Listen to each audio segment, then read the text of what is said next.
Hi everyone, we're here today with Pastor Peet Venter from Corpus, Christi and Panorama in Cape Town. Peet has really transitioned during this lockdown period and tried to reach his community in an innovative and digital way, and it's drawn me to this fact. And thanks, Peet, for joining us today. Hi, Rudi. Yeah, thank you. Thank you for having me. This lockdown period has definitely kind of forced innovation when it comes to religious society, right? Yes, we were forced to really rethink the way we connect with our spiritual community, and it's really taught me quite a few lessons. I had to upskill drastically. I mean, these days I can even edit video, so it's really helped me to grow as a person. This seems almost like it's a bit of a traditional community in a way, where a lot of traditional marketing, can I say, aspects are chosen, and this is kind of forced religious leaders and spiritual leaders to look at their business, or not their business, but in a completely different way. Yeah, no, definitely. I mean, we are situated in a community. Our physical building is situated in a community that's sort of right next to the N1, which is a very large, highway, and so we have high visibility. People see us. They know where we're situated. We have a billboard next to the road that sort of has the slogan on it, and on the other side of our grounds, we have another board where we can put up little messages that our community can see. But now that people are under lockdown, we can't reach the crowd we normally reach just by being physically present in our building. So we had to think of how can we spread our wings and just connect with the people in our physical community in Panorama, but at the same time our congregation that's situated all over Cape Town. We can't just leave them. We have to reach out to them. In a way, during a time like this, do you feel that spiritual leaders have a responsibility to kind of give people a bit of hope and maybe direction? Yeah, it's fascinating how many people are turning to spiritual leaders in this time for direction and for help and inspiration. And I mean, Christianity has always claimed that we are the hope of the world. We have a hope for the world, and for us, his name is Jesus.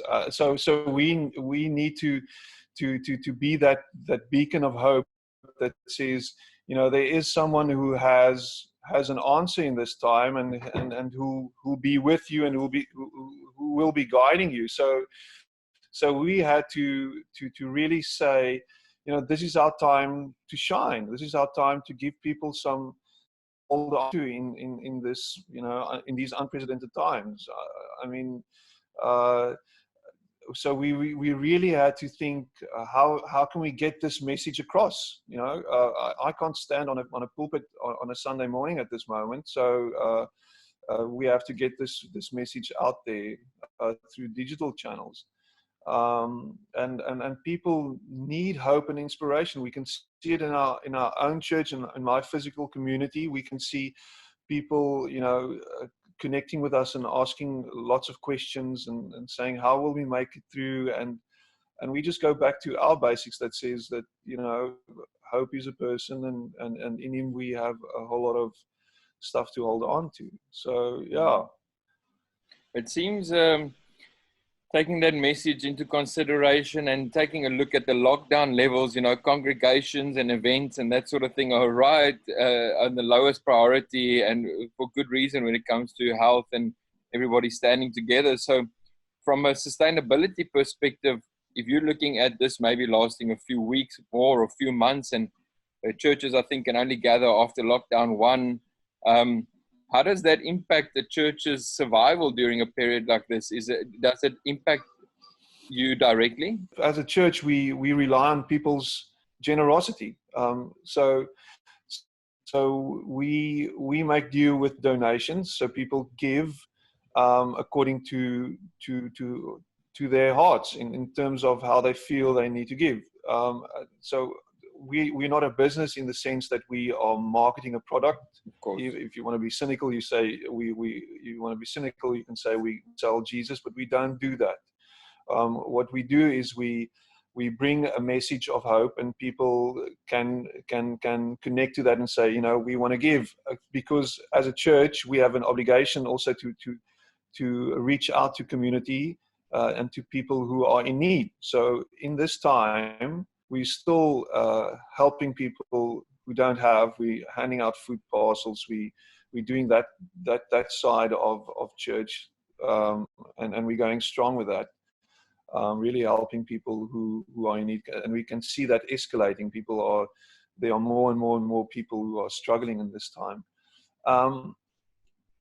But we had to say we have to be at the top of people's minds still, you know, because we can't physically gather and we can't send around a basket, so that people can put in cash. We had to rethink how are we going to get in tithes and offerings in this time. So we use a payment platform like SnapScan and our EFTs in this time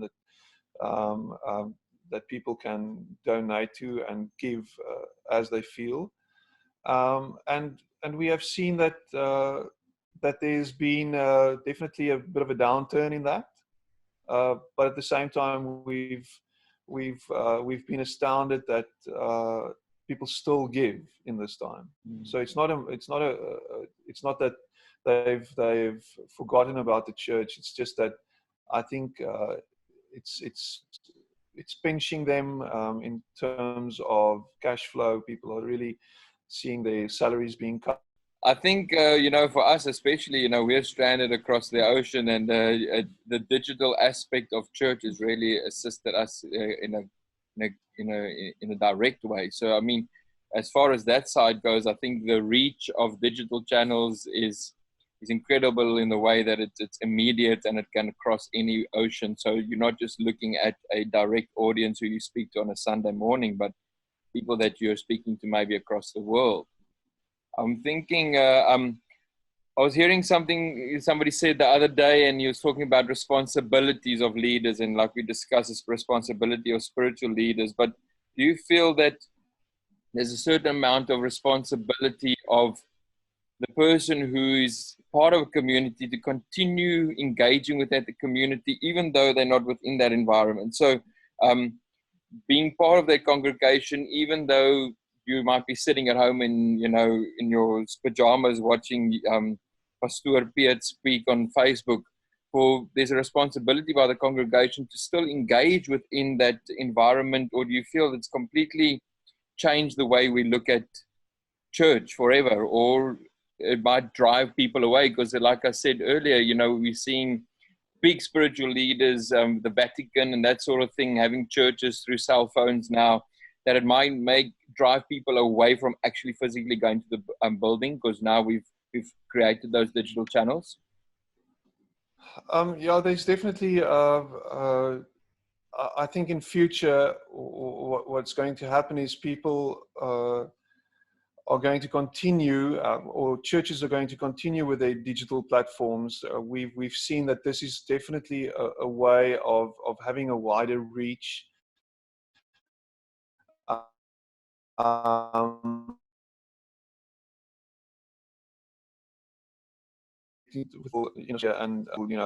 contacting us and saying, thank you for this. It's really meant something to us. But I'm sitting in Djibouti. I mean, it's insane. So we're definitely seeing that. There's the Christian of physically being present to each other. So I think it's going to be interesting in 6 months or 12 months time when things are getting slightly back to normal, to see that I am actually predicting an influx of people to the physical buildings, because there's something else that happens when we see each other physically. There's definitely, we are in need of physical contact. We need to look at each other, but being in each other's presence. I mean, we've been FaceTiming and WhatsApp calling and Zooming our friends and congregants all over, but everybody, you know, they feel sort of empty afterwards and saying it wasn't the same. It's not the same. So there's I think the digital reach is a first connection. It's sort of a connection that entices someone to sort of, let's see, is there something more to this? And if you're in a sort of a close proximity to our physical presence, then maybe we'll see them coming and looking in, or coming and checking it out on a Sunday. So definitely, there are people. I've heard a missiologist with the name of Michael Frost saying that this is putting the church back 25 years, and he says church attendance will decrease, and we'll see people leaving church because of this. I, on the other hand, feel this is definitely going to have another effect. I think we're going to see growth. That might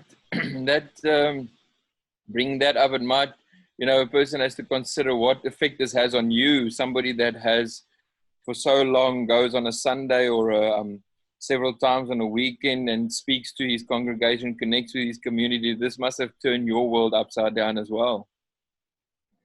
Oh yes, for sure. It's left me with a whole lot of questions about, you know, my effectivity as a leader. Am I really making an impact? And it's also made me a bit more innovative. So, you know, I'm sending daily little daily meditations or inspirational videos to my congregation, so they can see me every day by just you know, opening WhatsApp. So I make these little 2-minute videos.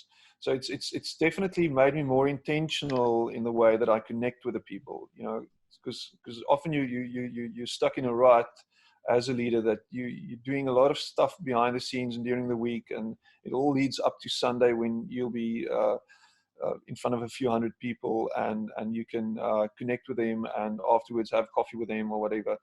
But now suddenly you know that you won't be seeing them on Sunday. So there has to be another way of them seeing you and them connecting with you. And so you make yourself available by these little videos and inspirational thoughts, or these digital channels, and it's really making an impact. So there was a few days that I felt, oh, I'm definitely going to be losing a lot of traction here, and people are going to forget about the church and and then suddenly you sort of have this little epiphany, and you say, oh no, let's try this and let's do this, and then you get feedback that sort of vanity approach to social media is not really your comfort zone. So no. So turning the cell phone on yourself and sending a message, I know it's a bit of a stretch, but I think, you know, you've done a really fantastic job on that aspect, and I think it keeps a lot of people going. Yeah, thank you. You have to think about. C.S. Lewis says it beautifully. He says humility is not thinking less about yourself; it's thinking about yourself less. And I've really had to rethink this whole humility thing, because you know, am I being humble by taking a little selfie video and sending it out?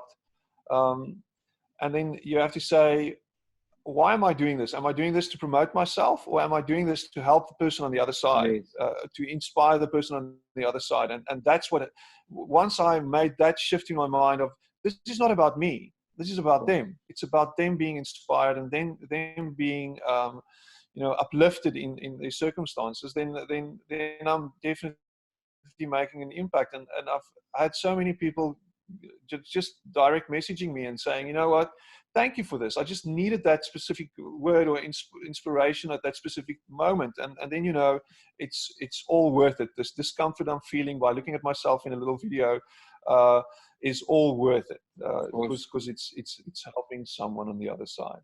Because a pastor's responsibility in a way is to be a messenger, right? To not be the focus. I know I see a lot of these superstar pastors who you and I have discussed before, who, you know, a lot of the times they become the message as opposed to just being the messenger. And I think you can still strike a good balance between the two. Yeah, that's definitely true. There's a whole lot that can be said for being relevant and being hip and funky as a pastor, and being, you know, with the times and all those kind of things. But often people start following you instead of following the message, and the message is always more important than the messenger. That's why the message has never been able to be killed, because, you know, the message doesn't die with a messenger. It transcends the messenger. So, you know, we read of all these saints in the Bible, and, you know, being beheaded or crucified upside down or whatever, and after their death, the message just goes on, because it's not about them. It's about the message of hope, the message of life, and that's what's so powerful. But yeah, you can easily be sucked into this whole thing of, you know, I'm doing a great job, I'm amazing, and it's not about you. No. So lastly, taking that into consideration, if there's somebody out there you know that feels overwhelmed, feels like it's the end of the world across all cultural and religious backgrounds, what would your message to them be? Trying to, you know, give them a bit of light. It can easily sound like a cliche, but we've been through this before.